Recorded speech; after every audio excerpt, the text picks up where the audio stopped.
The image of the shattered stained glass window is still fresh in my memory. Mr. Stite's precious window lay in pieces on the front porch, destroyed by two neighborhood hooligans. My friend Larry and I had just built these cool rock launchers from some oversized rubber bands that Larry's father had left around the house. We found some old 2x4s and then nailed the rubber bands onto them. One dark and foggy Saturday night, Larry and I placed our newly constructed rock launchers against the curb to give them a try. The crisp night air was extremely frigid, which caused our puny fingers to become uncoordinated, making rock loading really difficult. The first rock I placed in the launcher tumbled out and rolled to a stop a few inches in front of me. Larry took a turn next and fired one over the neighbor's roof and into their pool. We launched rock after rock in the direction of the neighbor's roof across the street. I don't know about Larry, but I was trying to send one down the chimney. Contact with the roof was confirmed when I heard the deep thudding sound of the rock as it bounced across the wooden shingles.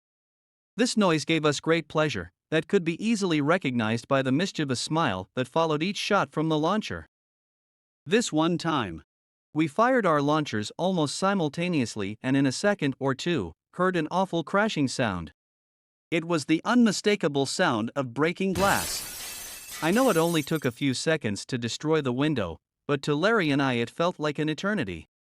As soon as the crashing sound of the breaking window was over, we made a run for it.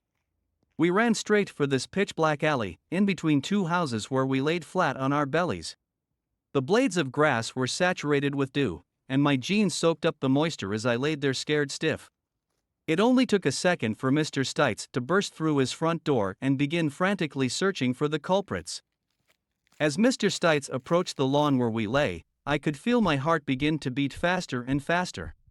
I slowly lifted my head from the grass to notice the frustrated man in front of me. At this point Mr. Stites was so close, I could clearly read the genuine leather tag on his boots. As he stood above us glaring into the darkness, I found myself concentrating on breathing as shallow as possible, not to make the slightest sound. He towered over Larry and I for a few seconds, which felt more like hours, then he stormed off. By now my clothes were soaked and my muscles were sore from lying perfectly still for so long.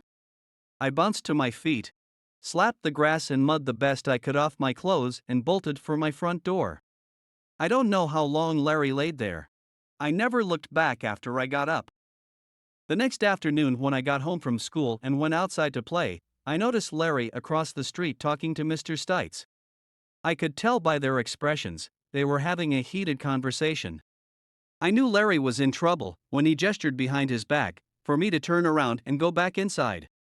I immediately turned around and snuck back inside my house without Mr. Stites ever noticing me. Later that day, Larry called and explained to me that he told Mr. Stites he was solely responsible for the window and he would pay the $200 Mr. Stites was demanding to have it replaced. At first I felt so relieved to hear that Larry didn't mention my name. I thanked him, then hung up the phone. As I sat back and began to ponder the situation, I thought about Larry's dad and how terribly angry he would get when Larry did something wrong. How could I just sit back and let Larry take all the blame? I thought to myself. After all, this window was going to cost $200 to replace and Larry would have to do extra chores for the rest of his life to pay for this. On the other hand, I would have to tell my father about what I had done, since I had no way of getting my half of the $200 without my father's help.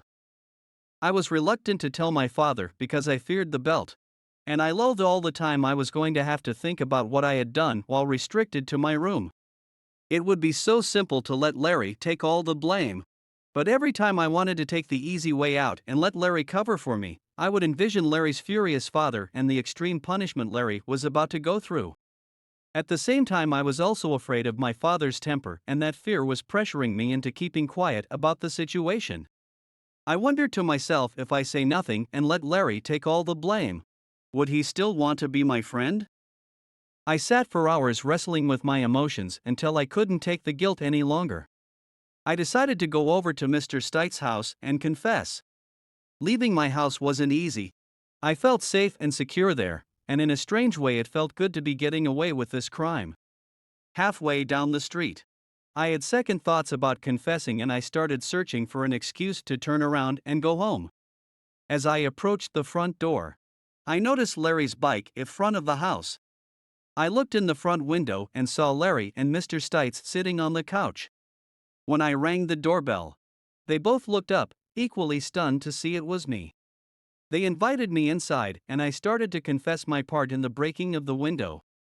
Larry started gesturing with his hands in the background for me to keep my mouth shut. But against Larry's will, I explained that I was also out on that cold Saturday night launching rocks onto the surrounding rooftops.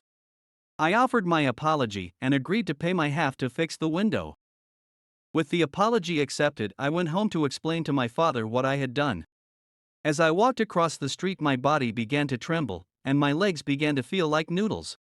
When I got inside, I expected the worst. After explaining the situation to my father, he just sat there. I wondered to myself, did the news of the window stun him?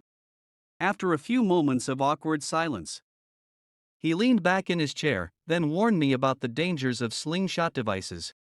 When that lecture was over, Dad took me outside and had me destroy my launcher. I also had to promise I would never shoot rocks like that again.